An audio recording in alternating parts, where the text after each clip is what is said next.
Les trophées des Français de l'étranger organisés par lepetitjournal.com.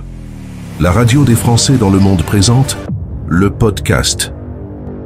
La radio des Français dans le monde aujourd'hui est installée à Paris. On est vraiment à côté de tous les beaux bâtiments, tous les monuments qui font rêver, la Tour Eiffel, tout ça. À chaque fois qu'on voit ces bâtiments, ça fait quelque chose, Johanna. Hein. Ouais, c'est magnifique. Paris, on se rend compte quand on y retourne que c'est une ville fabuleuse. Mon invité au micro de la radio des Français dans le monde, dans le cadre des trophées des Français de l'étranger, Johanna Lévy. Tu es lauréate, alumni des lycées français du monde. Alors on va expliquer ça pourquoi, parce que tu es originaire de Paris, mais à 10 ans, tu pars avec tes parents. Ton papa vit une expatriation et donc la famille déménage à Tokyo. Une petite fille, une petite Française de 10 ans qui arrive à Tokyo, ça doit faire un sacré choc. Oui, ça c'est sûr. Donc nous on venait du 95, petite ville. Et puis donc du jour au lendemain, mon père a dit on part dans quelques mois nous installer au Japon. Donc ça a été un gros choc, mais tout de suite j'étais vraiment très excitée à l'idée de partir. Et c'est vrai qu'en arrivant, ça a été vraiment un nouveau monde.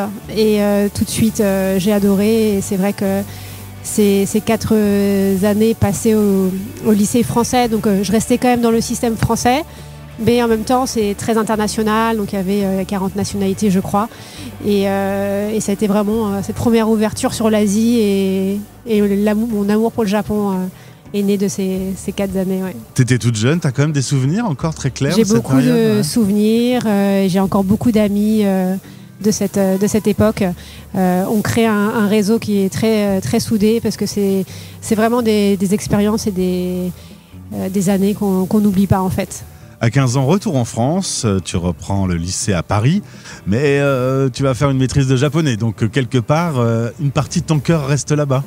Oui, tout à fait. Le retour en France a été un petit peu compliqué pour moi, je dois l'avouer. Et j'ai décidé, donc je voulais vraiment retourner au Japon rapidement, donc j'ai continué donc au lycée aussi à faire du japonais. Je suis dans un lycée La Fontaine qui permet de faire du japonais. Et puis ensuite j'ai été à l'INALCO, donc aux langues orientales j'ai fait une maîtrise de japonais. Ensuite un master échange commerce avec l'Asie.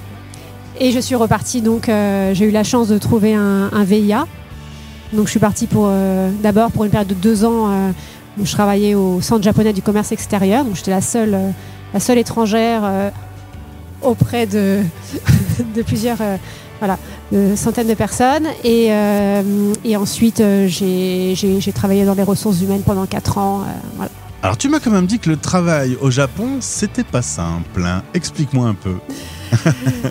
Alors c'est vrai que travailler au Japon, c'est assez spécial. On travaille beaucoup, on fait des horaires assez longs.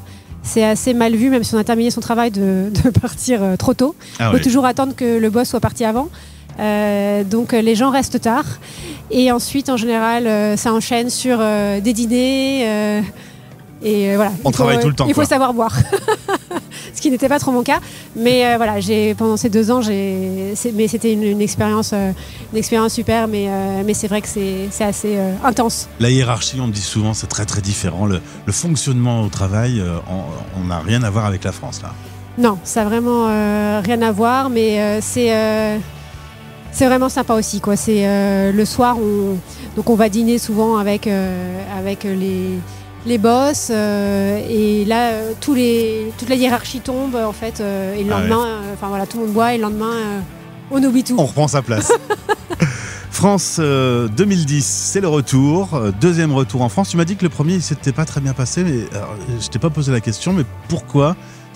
T'étais perdu en France après ton expérience japonaise? C'est vrai que le collège, le lycée français de Tokyo, donc c'est vraiment un petit cocon. Hein, on est tous ensemble et c'est vraiment. Et donc après, c'est vrai qu'à l'arrivée dans le grand lycée parisien, ça a été un petit peu dur. Et puis je laissais vraiment mes amis auxquels j'étais vraiment très attachée.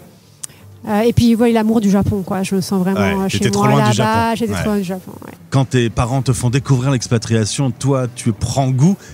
C'est une sorte de virus que ton frère a bougé aussi. Tu penses que quand on découvre comme ça des cultures, après, on garde ça en soi? Oui, je pense que le fait d'habiter à l'étranger, de découvrir un peu tous les jours des choses nouvelles, d'apprendre la langue, c'est quelque chose que je retrouve aussi chez beaucoup de personnes qui étaient au lycée français, qui ont beaucoup voyagé après. C'est vraiment un virus de toujours aller à la recherche et de découvrir de nouveaux lieux, de nouvelles personnes. Ouais. C'est d'ailleurs ce que tu vas faire en famille avec tes parents, puisqu'en 2015, direction la Thaïlande. Petite curiosité, pourquoi c'est la Thaïlande qui cette fois-ci rafle ton choix? Alors la Thaïlande, on était avec mon mari déjà venu plusieurs fois en Thaïlande, on avait beaucoup aimé. Et en 2014, on est revenu au mois de décembre, quand il fait bien froid en France, avec mes parents et ma famille en Thaïlande. Il faisait beau et on a décidé, comme ça un petit peu sur un coup de tête, allez, on part en Thaïlande. Et en un an, on a décidé, on a tout vendu. Et en 2015, on est arrivé à Bangkok, qui est une ville, c'est l'Asie, c'est ce qu'on aime. Et en même temps, c'est pas le Japon, où c'est un petit peu plus. On avait déjà fait, donc on voulait faire quelque chose d'un petit peu plus aussi relax que le Japon. On va saluer les équipes de la FIAF, puisque tu vas découvrir Bangkok Accueil quand tu arrives en Thaïlande. Une association importante quand on est français en expatriation. Oui, tout à fait. Donc c'est ma maman qui tout de suite est devenue membre de Bangkok Accueil et qui donc tout de suite a voulu participer à diverses activités, puisqu'ils organisent beaucoup d'activités, dont dans le domaine caritatif. Donc Bangkok Accueil organisait des visites dans les centres de détention pour réfugiés. Donc par le biais de Bangkok Accueil et de ma mère, j'ai commencé à visiter les centres de réfugiés. Quand tu m'as expliqué ça pour préparer cette interview, que tu m'as dit que tu étais allé dans le premier centre de réfugiés, il y a quelque chose qui s'est passé physiquement dans ton corps? C'est un peu ça. Parce qu'en fait, je m'attendais vraiment pas à ça. Je ne connaissais pas du tout la condition et le statut des réfugiés qui n'en ont pas en Thaïlande. Donc, quand j'ai découvert les conditions et que j'ai pu échanger avec ces personnes, ça a été vraiment un électrochoc. Alors, je pense que ça a résonné aussi avec peut-être mon histoire familiale, puisque des deux côtés, mes parents sont des migrants, ils sont arrivés en France et ils ont eu la chance d'être bien accueillis et ensuite de réussir. Et donc voilà, je pense que ça a résonné en moi et tout de suite je me suis senti le rôle et l'obligation, le devoir de aider ces personnes. Et donc de fil en aiguille, d'une petite aide, c'est devenu quelque chose de plus gros. Tu as donc cofondé Hope Bangkok. Tu as contribué à la libération de plus de 70 réfugiés dans ces centres de détention. Oh là, ça doit faire quelque chose. Oui, alors, je ne peux pas dire je, donc c'est vraiment Hope Bangkok, c'est une équipe. Donc on s'est rencontrés, donc c'est des femmes, on est 8 nationalités, ce qui fait vraiment la richesse de notre organisme. Et on s'est toutes rencontrées, non pas dans une soirée d'expat, mais au centre de détention. Ouais, c'est un peu moins funky. Ouais, un peu moins funky, mais très fort.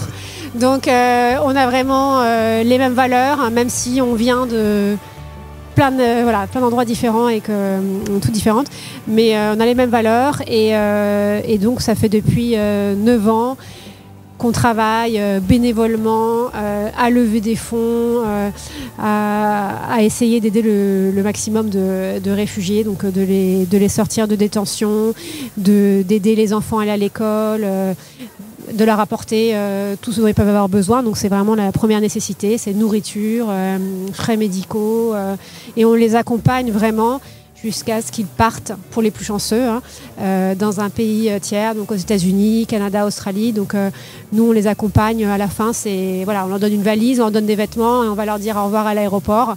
Ce sont des moments qui sont vraiment...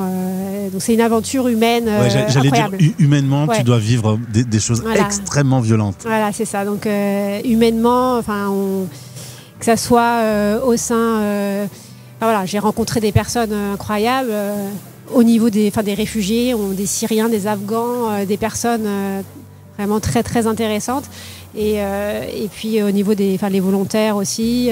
Et on vit des moments très fort. Aujourd'hui, il y a un spot sur toi, mais sur Hope Bangkok et tous les bénévoles. On les salue parce que j'ai bien senti qu'il fallait que t'emmènes tout le monde dans ce prix. Oui, j'emmène tout le monde. Là, je suis à Paris, je représente. Mais donc, Hope Bangkok, ça a été cofondé en 2022 avec une autre Française qui s'appelle Servane. Et puis donc tous les autres volontaires. Sans eux, on n'aurait pas pu faire tout ce qu'on a fait. Donc là, en 2022, on a créé une marque pour lever des fonds qui a pris assez rapidement. Donc c'est grâce au talent de toutes nos volontaires qui designent les sacs, etc. qu'on en est là et c'est que le début. C'est quoi l'avenir pour toi? Comment tu vois les choses? Est-ce que le Japon te manque? Est-ce que la France te manque?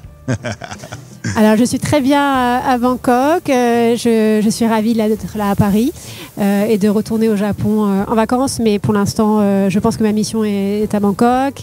Et il y a beaucoup de choses qu'on voudrait faire au sein de Hope Bangkok. Donc là, à court terme, on voudrait vraiment avoir un lieu dédié, une sorte de centre communautaire où des gens pourraient vendre nos articles, puisque pour l'instant on les vend lors d'événements, de marchés, etc. On voudrait avoir un centre où on puisse vendre les articles, où on puisse former davantage de femmes à la couture, puisque c'est ce que l'on fait aussi. Donc on forme les femmes à la couture, à la confection de bijoux pour les autonomiser, pour leur donner des compétences qu'elles pourront utiliser dans le futur. Donc voilà, ce centre communautaire. Il y a encore du boulot, quoi. Oui, il y a plein de choses à faire. Johanna Lévy, bravo pour ce prix, bravo à toute l'équipe et bravo aussi pour ce passage dans le lycée des Français du monde. C'est quand même important que cette France, elle soit partout présente. Hein. Oui, je pense qu'on rencontre des Français extraordinaires à l'étranger et j'espère qu'on participe à incarner les valeurs de la France. Et aujourd'hui, au micro de la radio, j'ai tous ces lauréats et je me dis quel talent qui brille partout dans le monde. C'est un beau parcours. Merci beaucoup. Merci beaucoup. Merci. Retrouvez ce podcast sur lepetitjournal.com ou en écoutant la radio des Français dans le monde. Françaisdanslemonde.fr